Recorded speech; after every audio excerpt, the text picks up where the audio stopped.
Illustrator. We're going to look at making a gradient or, sorry, a glitter effect, but we are going to be using gradients to do this, or at least gradient styles.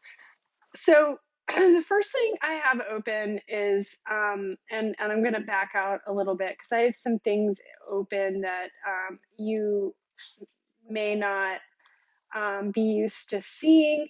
So I'm going to close my layers for just a second or collapse them. And I'm going to go into symbols. Now, the symbols, I have a lot of different symbols that are open right now.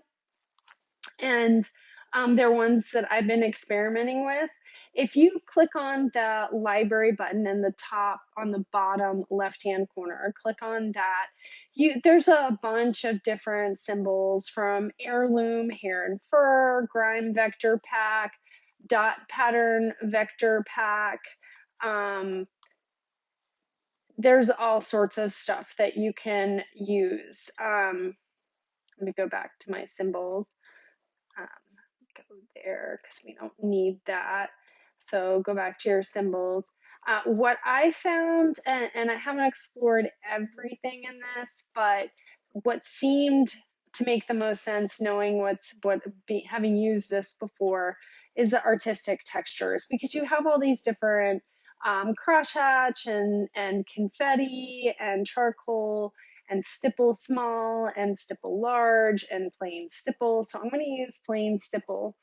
So I'm going to choose the stipple symbol, and I'm going to spray that on using the symbol sprayer. And I'm going to keep it kind of dense going over the same area, because if I go out wide, they tend to be like these blobs are really far apart and you have all these strange gaps. So I'm not going to do the whole area, but you can see it has kind of like a dust effect. It doesn't necessarily have the glitter effect because it's missing that like it's missing the glow that glitter has. And I think what that you to get that glow, you're going to have to apply a gradient. Now, we certainly can come in here and symbol sizer. We can make things bigger and smaller and get a little bit more irregularity to it. And I can change, the size of my brush, and I can shift things around so I can scrunch them together. So that's, all that.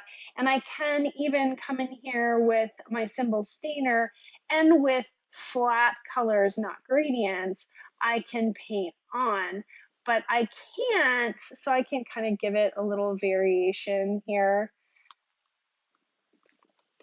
because glitter has a little, has dimension. So I could come in here and do something like that. I could go in with a darker color maybe and have it recede a touch. And again, I can just use the bracket keys to make it bigger and smaller. So those bracket keys are just above the return key. So the right bracket makes things bigger, the left bracket makes things smaller. So I could work on that, but it's still not quite what I want.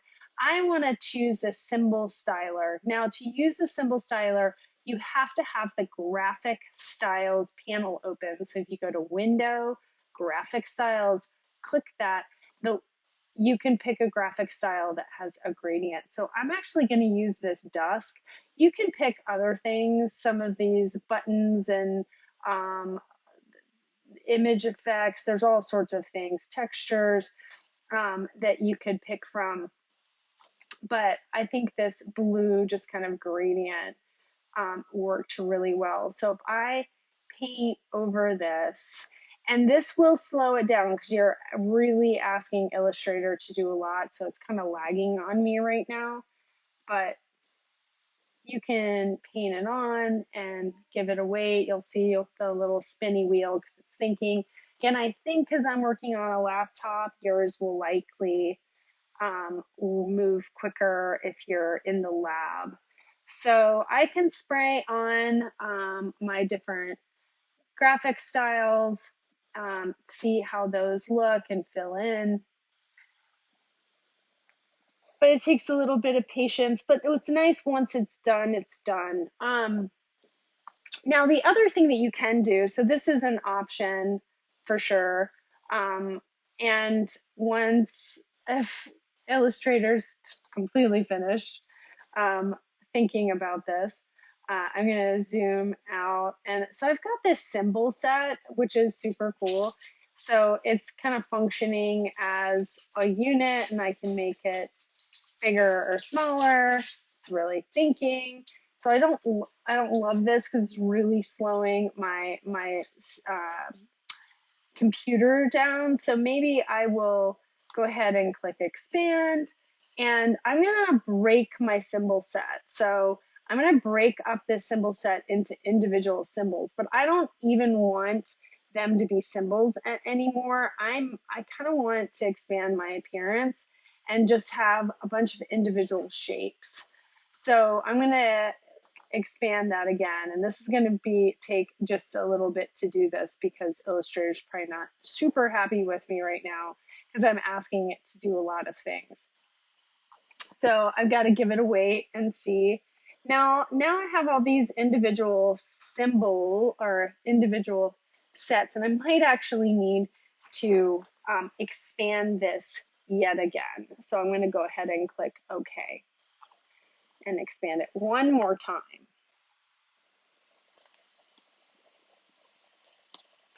So if I twirl this open, I can see I have all of these awesome groups. And I could then, if I wanted to, select this and then apply a gradient to, oops, getting ahead of myself here, apply a gradient to any individual one of these. So if I wanted to take this and make these all little